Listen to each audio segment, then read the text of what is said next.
Assalamualaikum warahmatullahi wabarakatuh dan salam sejahtera. Kembali lagi bersama saya Rushdi Syarif.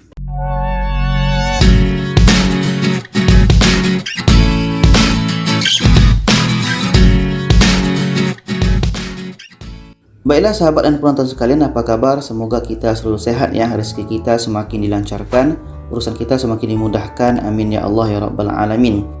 Baiklah, seperti biasa ketika kita mau masuk awal bulan, saya akan melampirkan kepada kita jadual penerbangan terkini dari Malaysia ke Indonesia, dan saya akan tambahkan daripada Indonesia ke Malaysia. Tentunya pada saat sekarang ini penerbangan ke Indonesia hanya ada ke Jakarta dan ke Manado ya. Jadi saya hanya akan melampirkan jadwal ini dan harga sekali hanya ke Jakarta. Jadi di sini saya akan mulaikan daripada Malaysia ke Indonesia. Mungkin ramai di antara kita yang mau balik kampung. Jadi di sini Kuala Lumpur, ini ke Jakarta. Ini tarikh berlepas penerbangan yang ada selama Oktober. Untuk di awal ini hari Isnin depan itu sampai ke Sabtu itu ada penerbangan tiap hari. Nanti dengan maskapai apa atau dengan pesawat apa kita akan lihat. Di sini Isnin depannya kosong, baru ada Selasa, Rabu dan Sabtu, Ahad, dan baru ada lagi di sini. Yang hijau ini adalah yang tiket murah. Tiket murah dalam bulan tersebut dibandingkan dengan hari lain ya. Ini mainnya 900, ini 600, ini baru 400.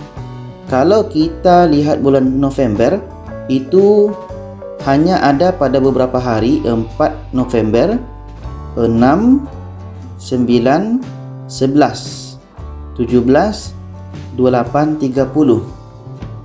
Kenapa jarang pesawat terbang pada bulan November? Karena maskapai belum berani meletakkan harga tiket.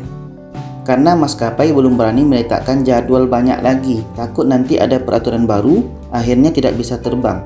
Maka hanya diletakkan satu-satu saja. Dan ini tentunya dengan maskapai atau pesawat yang berbeda ya. Oke. Setelah itu kita lihat Desember. Waktu saya buat tutorial video sebelumnya tentang jadwal dan harga tiket pesawat ini, Desember ini hanya baru ada satu penerbangan. Sekarang sudah ada penambahan beberapa penerbangan. Ini 3, 5, 10, 14, 25 dan 26. Jadi ada penambahan 5 hari. Jadi seperti yang saya sebut tadi, bahwa ketika mau masuk awal bulan itu nanti maskapai atau pihak pesawat ini baru berani meletakkan jadwal yang akan kapan mereka terbang berikutnya. Oke, nanti kita tunggu saja. Ketika mau masuk bulan November pasti akan ada penambahan untuk November ini dengan Desember ini. Sekarang kita lihat untuk Oktober. Kita lihat tanggal 2 ini dan kita tekan ini. Kenapa bisa seperti ini? Karena mungkin bisa jadi alasannya karena penuh, atau bisa jadi memang dibatalkan penerbangan tersebut. Jadi bagi kita yang mempunyai penerbangan pada 2 Oktober ini, pastikan dapat konfirmasi daripada maskapai tersebut ya. Dan di sini kita tekan tukar tarikh. Kita lihat pada 4 Oktober. 4 Oktober hanya ada dengan Malindo ya. Malindo ke Jakarta dengan harga 1000 dengan 1260 pada jam yang berbeda ya. Ini 15, ini 10 pagi. Oke, kita lihat pada 5 Oktober pesawat apa yang ada. Di sini ada dengan Singapura pada jam 10, Jetstar jam 9 malam, harganya 1000, Singapura 900. Mahal pula lagi Jetstar ya.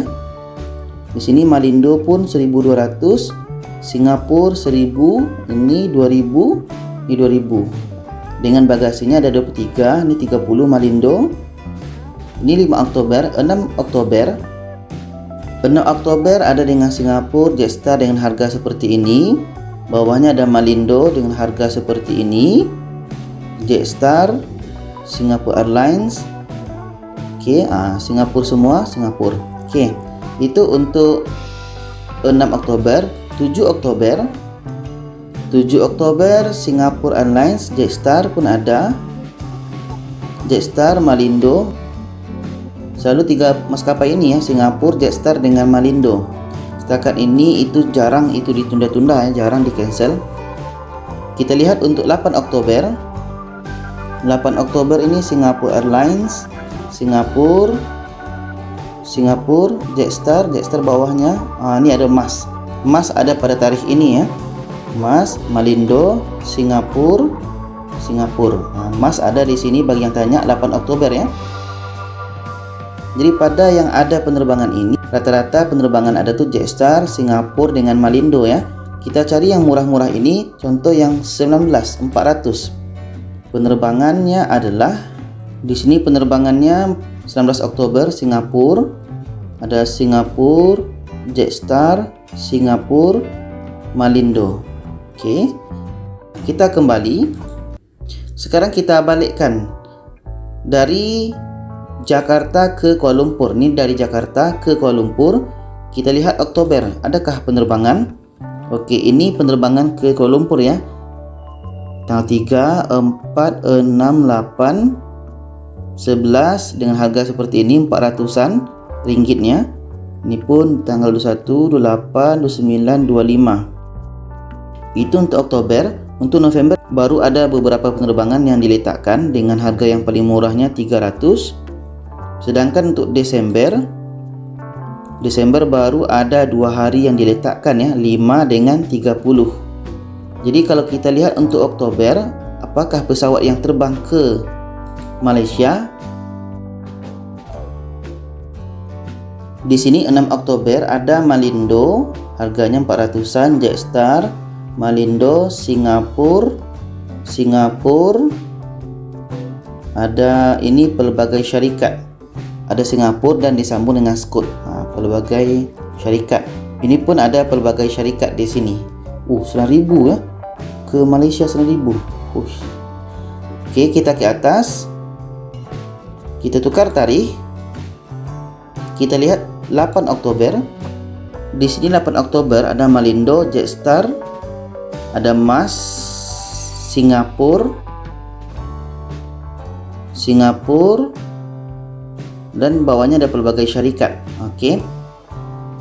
Kita kembali ke awalnya. Jadi itulah tadi maskapai atau pesawat yang terbang dari Malaysia ke Indonesia dan dari Indonesia ke Malaysia dengan harga yang seperti ini. Ini untuk Jakarta ke Kuala Lumpur dengan harga seperti ini. Ini masih ada tanggal murahnya yang 8 Oktober. Ini yang akhir bulannya. Sedangkan yang November ini harga yang murah-murahnya masih harganya 300-an. Jadi begitulah harga tiket yang ada sekarang ini. Semakin jauh harinya maka semakin murah, termasuk Desember di sini ya. Jadi itu saja, mudah-mudahan bermanfaat. Terima kasih, jangan lupa share. Wassalamualaikum warahmatullahi wabarakatuh.